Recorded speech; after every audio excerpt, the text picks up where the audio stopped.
If you've watched any of my videos through the last year or two, you will have noticed that one of my key themes for people who aspire to become a board director is that they really put an emphasis on thought leadership, because thought leadership will really start to lift your personal brand, your, the number of people noticing you in the market. And I've had two really clear examples that what I'm banging on about actually does make sense and actually works in reality. So I had a client the other day who has a modest level of board seats, but really relatively modest, smaller organizations. She's got 2 or 3 on the CV, but she's really aspiring to get up into the higher profile paid commercial board seats. And so over the last 6 months, we've implemented this thought leadership strategy where she's sharing her thoughts, her knowledge, her insights into the challenges that this particular industry, where she has a lot of deep understanding and knowledge, is really sort of taking place. And so she's been consistent. She's been posting regularly on platforms like LinkedIn. She even got picked up into a couple of newsworthy channels and into journals and so on. So she effectively has become published in the last 6 months. And on the back of the last article, she was contacted by a chair who saw that article and said, you're 100% correct what's going on in the industry. I'd love to have a coffee with you.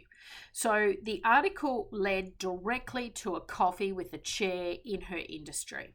Then at that meeting, they got on extremely well, and the chair recommended her for a board appointment that he was aware of in his network, and he actually endorsed her and helped facilitate sending the resume across to the board and facilitated a private business introduction between the parties.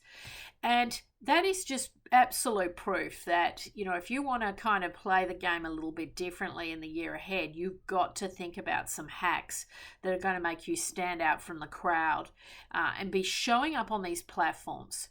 The other piece of feedback I had was from another client who had been trying to execute an executive career move, and again had been publishing on the platforms.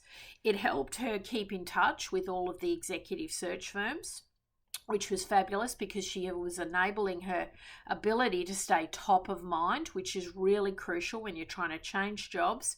You're in between gigs and you're off the reservation, so to speak.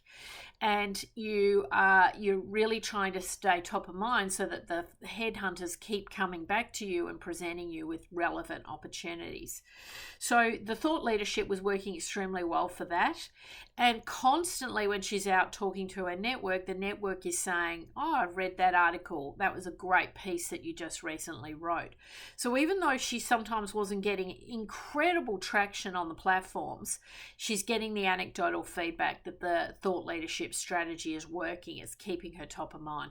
And she literally in the last 2 weeks just secured an incredible contract, which now will take her through for the next 24 months. And it's a stellar opportunity. And it all came through because she was keeping really current, not resting on the laurels, not sitting at home, waiting for the phone to ring, really being active on these platforms.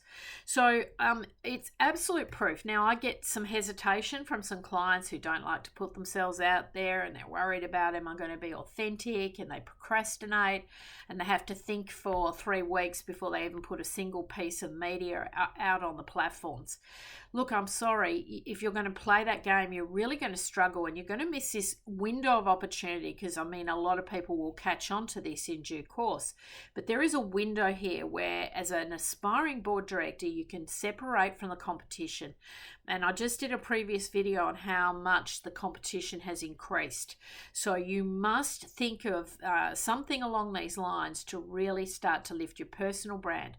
Be frank with yourself. Most of you, if you're an aspiring board director, have a reputation in a very narrow field within maybe your own industry, maybe even within your own company and the adjacent enterprises.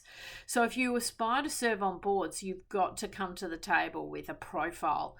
And this is the only way I can think of effectively to build a profile quickly in a really timely manner, and to actually gain the traction with the people that are really really important to your board search. So it's something to consider for 25. What is your thought leadership strategy going to be? How are you going to stand out from the crowd? How are you going to show up in your business networking circles to make a lasting impression that's really going to make a meaningful difference?